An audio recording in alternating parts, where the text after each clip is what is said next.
Boa noite a todos. Me chamo Luiz Eduardo e vou tá dando continuidade no trabalho.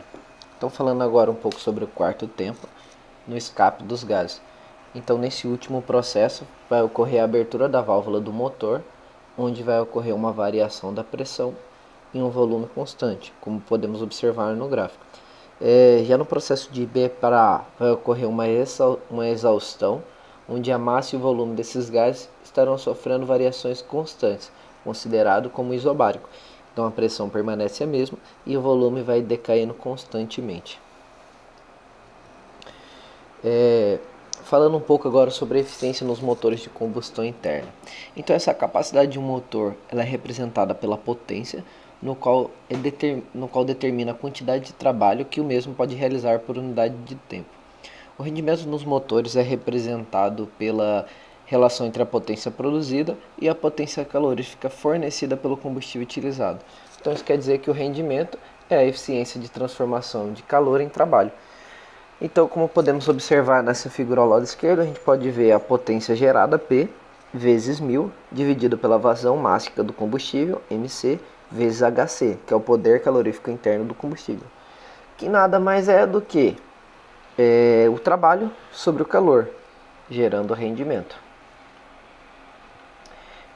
Com o passar dos anos, a tecnologia ela avançou significativamente. Então, principalmente no ramo automobilístico, a busca por motores de combustão interna mais eficientes se tornou uma necessidade não somente do ponto de vista econômico e tecnológico, mas também visando a sustentabilidade e o meio ambiente, tendo como base que os motores de combustão interna, juntamente com as indústrias, grandes indústrias, elas são responsáveis pela alta emissão de gases poluentes, onde os mesmos eles estão sendo projetados cada vez mais, a cada dia mais, para que esse nível de poluição diminua.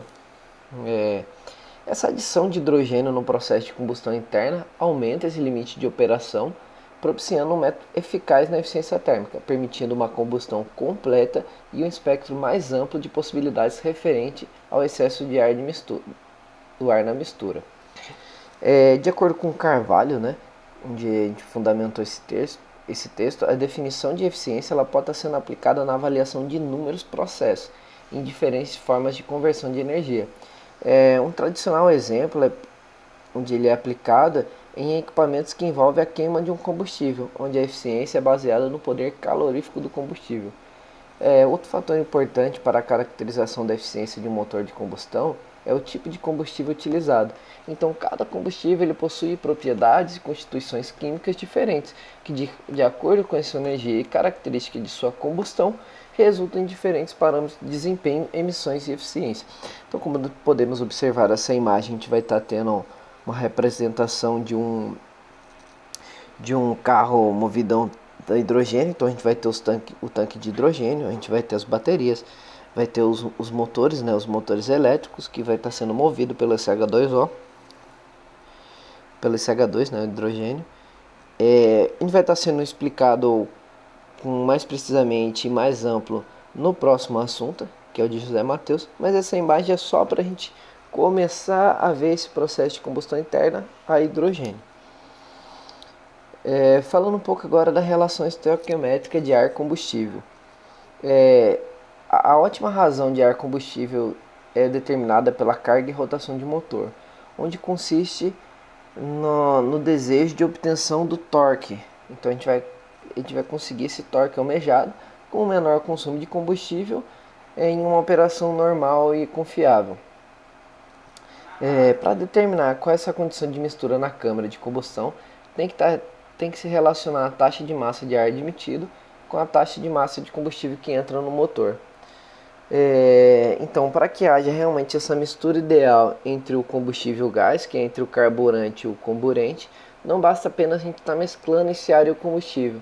Vai se fazer necessário uma boa vaporização desses elementos, de tal forma que os mesmos se misturem de uma forma homogênea com o ar. Então, nesses motores de combustão interna, a estequiometria vai estar tratando as relações entre a quantidade de ar e combustível e dos produtos da combustão, onde o principal fator que regula essa potência, a eficiência, a emissão de gases em motores é o processo de combustão. Como a gente já sabe, em motores de ignição por centelha, essa mistura de ar combustível já ocorre no sistema de admissão. E depois dessa mistura, uma descarga dá início à combustão. Então a gente pode ver na imagem, a gente vai estar tendo a entrada de ar, a entrada de combustível e essa descarga elétrica para dar o início à combustão. Então a gente vai ter a explosão, né? A gente vai ter início a essa queima, que é essa combustão. E ainda de acordo com Serra de Lima, esses motores de combustão interna, no caso o ciclo Otto, a mistura de ar e combustível advindos do carburador, em suas corretas proporções, são aspiradas para a câmara de combustão, onde esta é realizada a partir de uma centelha produzida por uma vela de ignição. E é o caso de todos os motores a gasolina, álcool, gás ou metanol utilizados em geral nos automóveis. Então aí ele está falando no processo onde ainda a gente tem um carburador e vai estar sendo produzido. Hoje a gente já sabe que a gente tem diferentes injeções, né? Injeção carburador, injeção eletrônica, e agora a gente está tendo uma injeção a partir de hidrogênio. Para um conhecimento mais específico, onde a gente vai ter essa razão de ar e combustível no motor de combustão interna, tem um fator que ele é extremamente determinante, que é o fator lambda, onde ele vai estar se tornando um elemento utilizado para avaliar as formas de operação que possam melhorar o desempenho desse motor, tal como as consequências que acarretará numa redução na emissão de poluentes. Esses gases são liberados através da queima desses elementos. Então esse fator lambda ele vai estar medindo o desvio de mistura realmente admitida no cilindro com a relação à mistura ideal ou estequiométrica, podendo ser utilizado para caracterizar os diferentes tipos de mistura, independente do combustível utilizado. Se tratando dessa relação, a gente consegue chegar numa definição, que é a razão entre o ar combustível real pelo ar combustível teórico. Como a gente pode estar observando na fórmula, a gente vai ter ao lado esquerdo a razão de ar e combustível, onde tem uma relação real que está sendo admitida pelo motor, dividido pela razão de ar atmosférico e combustível numa relação ideal. A partir disso, esse ciclo Otto ele pode operar em razões de mistura e ar combustíveis diferentes, como podemos observar nessa tabela. Quando o fator lambda ele é maior que 1, a gente vai ter um tipo de mistura pobre com uma quantidade de ar em excesso. Já quando esse lambda é menor do que 1, a gente tem um tipo de mistura rica com uma quantidade de ar em falta. Agora, quando esse lambda ele se aproxima de 1, tende a 1, é igual a 1, ele é um tipo de mistura ideal. E essa quantidade de ar também vai ser ideal. Dando exemplo, né? A gente pode ter os motores que utilizam álcool ou gasolina. Eles vão estar atuando melhor com o fator lambda próximo a 1, pois esse ponto é onde você obtém um maior torque associado ao menor consumo e menor emissão de poluentes. Essa foi a minha apresentação. Agradeço a todos e boa noite. Siga agora com o Matheus.